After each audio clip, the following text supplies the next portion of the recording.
बिंदुसार, जैसा कि हमने आपको बताया था पहले कि चंद्रगुप्त मौर्य अपने पुत्र के पक्ष में गद्दी त्याग देता है और जैन धर्म को अपना लेता है। तो उसके बाद बिंदुसार 298 ईसा पूर्व में या 298 BCE में मौर्य साम्राज्य की गद्दी पे बैठता है। 298 ईसा पूर्व में बिंदुसार मौर्य साम्राज्य की गद्दी पर बैठता है। बिंदुसार को कुछ उपनामों से पुकारा जाता है। यूनानी विद्वान ने बिंदुसार को अमित्रोचेट्स का नाम दिया। अमित्रोचेट्स, यूनानी विद्वान ने बिंदुसार को अमित्रोचेट्स का नाम दिया। इसका संस्कृत रूपांतरण होता है अमित्रघात। अमित्रघात।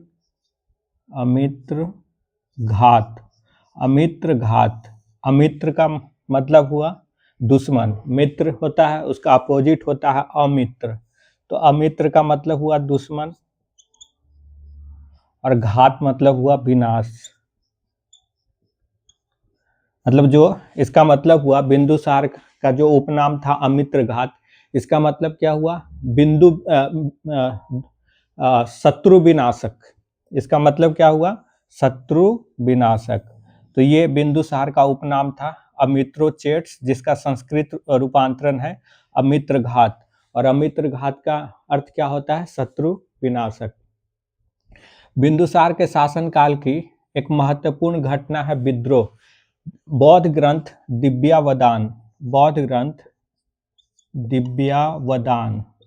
दिव्यावदान के अनुसार बिंदुसार के समय में तक्षशिला में विद्रोह हुआ था। कहाँ विद्रोह हुआ था? तक्षशिला में विद्रोह हुआ था। बिंदुसार के समय की एक महत्वपूर्ण घटना है तक्षशिला में विद्रोह। इस विद्रोह को दबाने के लिए, तक्षशिला में जो विद्रोह हुआ इसको दबाने के लिए बिंदुसार ने पहले अपने बड़े पुत्र सुसीम को भेजा था। लेकिन सुसीम उस विद्रोह को दबाने में सफल नहीं हो पाया। तब बिंदुसार ने अपने छोटे पुत्र अशोक को भेजा और अशोक इस विद्रोह को दबाने में सफल रहा। अशोक इस वक्त उज्जैनी का गवर्नर था। कहाँ का? उज्जैनी, जिसको हम वर्तमान में उज्जैन कहते हैं।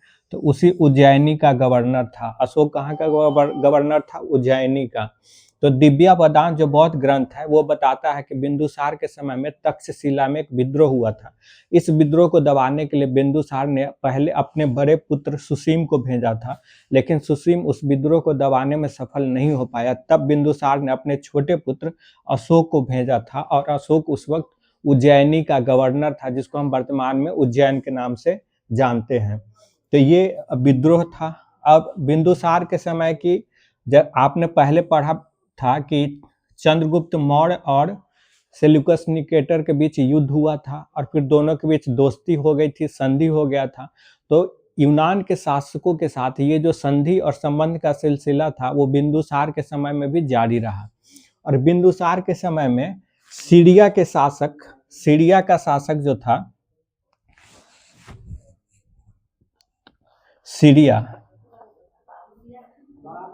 सीरिया का शासक था।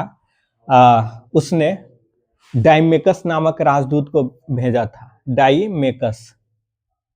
और इस शासक का नाम क्या था? एंटियोकस।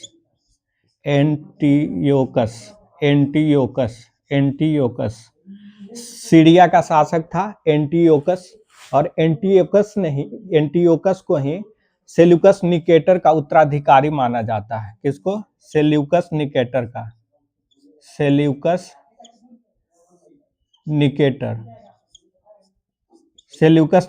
का उत्तराधिकारी माना जाता है। किसको? एंटियोकस को, जो कि सीरिया का शासक था। और इसी एंटियोकस ने बिंदुसार के दरबार में डाइमेकस को भेजा था।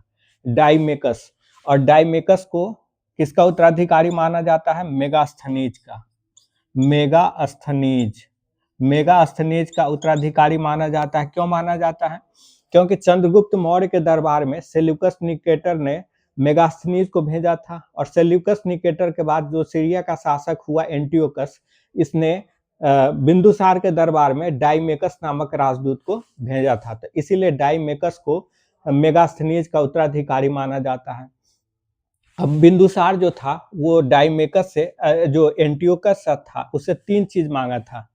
एक तो मीठा मदिरा, सूखा अंजीर और दार्शनिक। इन 3 चीजों की मांग की थी। बिंदुसार ने सीरिया के शासक एंटियोकस से 3 चीज मांगा था, मीठा मदिरा, सूखा अंजीर और दार्शनिक। तो एंटियोकस ने मीठा मदिरा और सूखा अंजीर तो भेज दिया, लेकिन दार्शनिक उसने नहीं भेजा, क्योंकि उसने कहा कि यहाँ दार्शनिक को देने की परंपरा यूनान में नहीं है, इसीलिए दार्शनिक नहीं भेजा। सेल्यूकस बिंदुसार के समय में मिस्र का शासक था इस समय टोलेमी फिलाडेल्फ्स। मिस्र का शासक था टोलेमी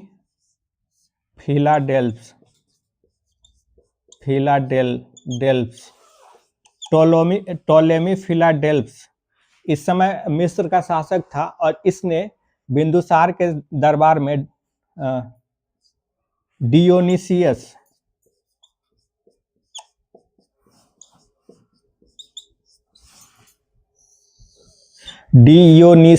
या डायनोसियस नामक राजदूत को भेजा था। डायनोसियस या डियोनिसियस नामक राजदूत को बिंदुसार के दरबार में भेजा था। अब कई जगह आपको गाइड के स्तर पे आपको ये लिखा हुआ मिलेगा कि टोलेमी जो था मिस्र का शासक, उसने अपने राजदूत डियोनिसियस को अशोक के दरबार में भेजा था, लेकिन ये सही नहीं है। इसीलिए सही नहीं है कि दिल्ली यूनिवर्सिटी से, दिल्ली विश्वविद्यालय से जो बुक निकलती है वो बुक है मेरे पास, और ये जो दिल्ली यूनिवर्सिटी से निकलने वाली बुक है, आप देख रहे हैं यहाँ लिखा है हिंदी माध्यम कार्यान्वयन निदेशालय दिल्ली विश्वविद्यालय, प्राचीन भारत का इतिहास। इस पुस्तक के लेखक है द्विजेंद्र नारायण झा, कृष्ण मोहन श्रीवाली। तो चूंकि ये दिल्ली विश्वविद्यालय की पुस्तक है, इसीलिए किसी गाइड की तुलना में ये ऑथेंटिक बुक है।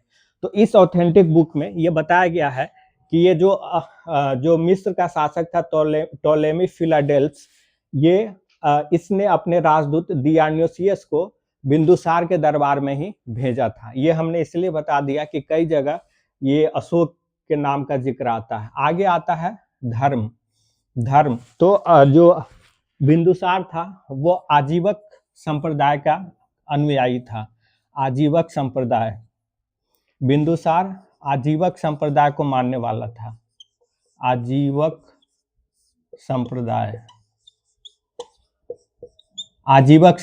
का अनुयायी था। हमने जब आपको जैन धर्म पढ़ाया था तो उस समय हमने बताया था कि जिस समय जैन और बौद्ध धर्म का उदय हुआ था, या महावीर और गौतम बुद्ध का, उस समय उसी तरह के लगभग 62 और संप्रदायों का उदय हुआ था। उसी में से एक आजीवक संप्रदाय था। और हमने आपको यह भी बताया था कि आजीवक संप्रदाय का जो संस्थापक था वो था मक्खली